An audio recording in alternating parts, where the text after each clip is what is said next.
মেয়ে সেটা পরে দিব্যি খুশিতে আমার সামনে হাঁটতে থাকে।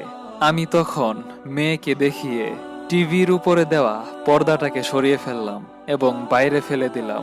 আমার মেয়ে তখন রেগে বলল, বাবা, তুমি এটা কি করলে?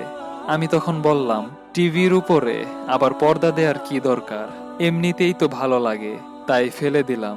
আমার মেয়ে তখন বলল, উফ বাবা, তুমি জানো না টিভির উপর পর্দা না দিলে ময়লা বা ধুলাবালি পড়ে?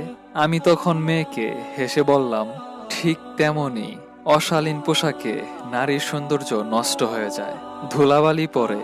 আর সেই ধুলাবালি কি জানিস মা?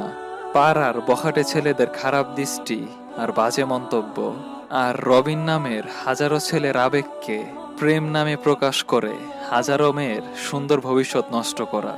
সেদিন থেকে আমার মেয়ে আজ পর্যন্ত কখনোই অশালীন পোশাক পরেনি।